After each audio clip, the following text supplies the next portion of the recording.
What does a man look like the moment he dodges a lifetime behind bars? It's July 2nd, 2025. The federal courtroom is silent, sweat on brows, cameras ready to flash.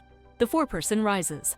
On the charge of racketeering conspiracy, we find the defendant, Sean Combs, not guilty. Doomed. For a second, the world holds its breath. The moment becomes a photograph in history, a global icon on his knees, head bowed, whispering thank you to whatever higher power he believes spared him. This isn't just about a verdict. It's about reputation, redemption, power, and the question on everyone's mind. How did he pull it off? Stick around. Because in this video, we see what happens next. What Diddy wins and what he loses is one of the most dramatic reversals in celebrity legal history. The charges that could have destroyed everything. Sean "Diddy" Combs wasn't just fighting for his freedom. He was fighting for his legacy. The legal firestorm began back in November 2023, when R&B artist Cassie Ventura, his former partner, filed a shocking lawsuit accusing him of abuse, coercion, and trafficking. The case settled within a day, but the doors had been kicked wide open. In the following months, more accusers came forward. By March 2024, Homeland Security raided Diddy's mansions in Miami and Los Angeles, seizing electronics, files, and documents. Then, in September 2024, he was arrested and indicted on multiple federal charges: racketeering conspiracy, sex trafficking by force, coercion, transportation for the purpose of prostitution, Mann Act violations. The prosecution claimed Diddy ran a secretive criminal enterprise where women were recruited, abused, drugged, and moved across state lines. A 70-page indictment laid out horrifying details. If convicted on the racketeering and trafficking charges, he faced up to life in prison. The world watched as Diddy, a man who once graced Forbes' list of richest entertainers, was now locked in a federal cell, facing what could be his final performance in court. The trial. Fame meets federal law. Diddy's trial began May 5, 2025, in the Southern District of New York. For 8 weeks, jurors heard tearful testimonies, reviewed grainy security footage, and examined explosive private messages. The prosecution called 41 witnesses. Among them, ex-bodyguards, assistants, and 2 central accusers, Cassie and a woman identified only as Jane. Cassie described years of abuse, coercion, and being forced into sexual encounters for the mogul's benefit. He had power over everything: my money, my friends, my career, she said. The defense painted a different picture, one of fabricated stories, opportunism, and exaggerated claims designed to destroy a man already canceled by public opinion. Their job wasn't to prove Diddy's innocence. It was to plant seeds of doubt. And they did just that, especially when cross-examining accuser testimony that contradicted travel logs and previous statements. Verdict day, July 2nd, 2025.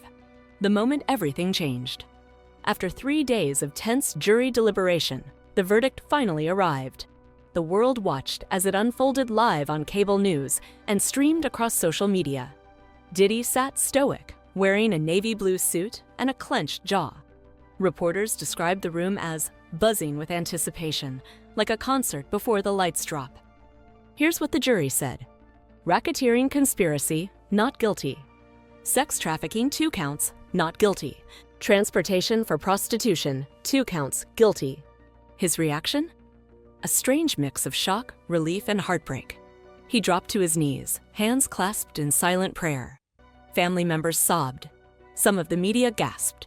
It was a split decision, but an enormous one. The biggest win: he dodged life in prison. But 2 federal convictions still meant real consequences. What Diddy was found guilty of, and why it matters. While Diddy beat the high-profile racketeering and trafficking charges, he wasn't completely off the hook. 2 convictions stem from violations of the Mann Act, a federal law from 1910 that criminalizes transporting individuals across state lines for prostitution.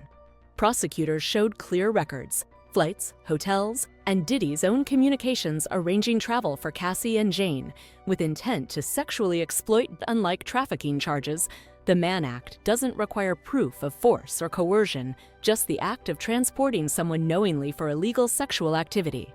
That's why the jury found him guilty here. there was less emotional testimony and more cold, hard paper trails, so while the acquittals saved him from the harshest penalties, the convictions still carry weight. A likely sentence of 3-5 years per count. Why the jury let him walk on the biggest charges. Legal experts quickly dissected the verdict. Why did Diddy walk on racketeering and trafficking but get nailed on the transport charges? According to several alternate jurors who spoke anonymously, the prosecution's biggest flaw was tying too many complex stories into one narrative. The racketeering charge required proving an organized criminal enterprise. But to the jury, there wasn't enough consistency across all witnesses to prove that Diddy ran such an enterprise. Defense lawyers skillfully dissected the timeline, highlighting discrepancies in testimonies. One juror reportedly said, "Too many people were contradicting each other.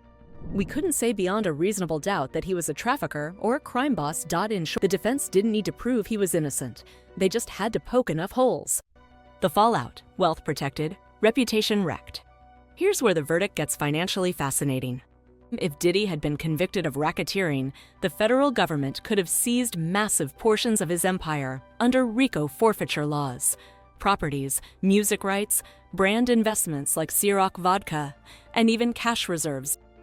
But since he was acquitted on RICO, his wealth remains largely intact. He's still lost business, stepping away from Revolt TV, pausing work with Empower Global, and seeing brand deals evaporate. His net worth, once estimated at over $900 million, now hovers around $380 million. But his lawyers made sure no major assets were touched by the convictions, only fines, civil damages, and legal fees. Ironically, beating the big charge saved the fortune. The moment he heard not guilty was also the moment he saved his business empire. Inside prison, from mogul to inmate celebrity. When Diddy returned to MDC Brooklyn after the verdict, inmates reportedly gave him a standing ovation. According to sources within the Federal Detention Center, the respect stemmed not just from his fame, but from beating the feds on the biggest charges. In prison culture, that matters. A celebrity not snitching and surviving a trial like this earns clout, but clout doesn't mean comfort. MDC Brooklyn is no luxury suite. Reports describe the facility as grimy, loud, and filled with tension. One source told The Sun, "He's not in solitary, but he's under watch. Rats in the cells, broken plumbing, you name it." What's next? Sentencing, civil suits, and possible pardon. Diddy's sentencing date is October 3, 2025. Prosecutors are pushing for 7-10 years due to the serious nature of the crimes. Defense lawyers argue for time served. Diddy has already spent 10 months behind bars awaiting trial. There are also whispers, though not confirmed, that his legal team may petition for a presidential pardon, citing weaknesses in the evidence and excessive pre-trial punishment. And the legal saga isn't over. Several civil lawsuits from other accusers remain pending. Some were settled quietly in early 2025. Others could drag on for years. One thing's for sure: even if Diddy walks free again, the stain won't wash off quickly. What you can learn from this case. So what does this teach us beyond the gossip and headlines? First, justice is complex. A person can be guilty of some things, not guilty of others.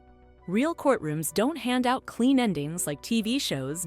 In big trials, the strategy matters more than the story. Diddy's legal team knew exactly where to aim. They didn't deny everything, they attacked inconsistencies and demanded clarity. Partial wins can save legacies. Had he been found guilty on racketeering, Diddy would have lost it all: fortune, freedom, and future. But 2 lesser convictions, while damaging, left a door open. And lastly, in the court of public opinion, you're guilty until proven innocent, but even when proven innocent, scars remain. The moment Diddy heard not guilty wasn't a finish line. It was a fork in the road. One he'll walk for years, haunted, watched, and remembered not just for his music, but for what he almost lost. You now understand the full story: the courtroom drama, the legal nuance, and the bigger questions it raises about justice, power, and fame in America. If this video gave you insight, drop a like, subscribe, and comment below. Was justice served? And don't miss our follow-up video this October after the sentencing. Because sometimes surviving the storm doesn't mean the clouds are gone. It means you've learned how to walk in the rain.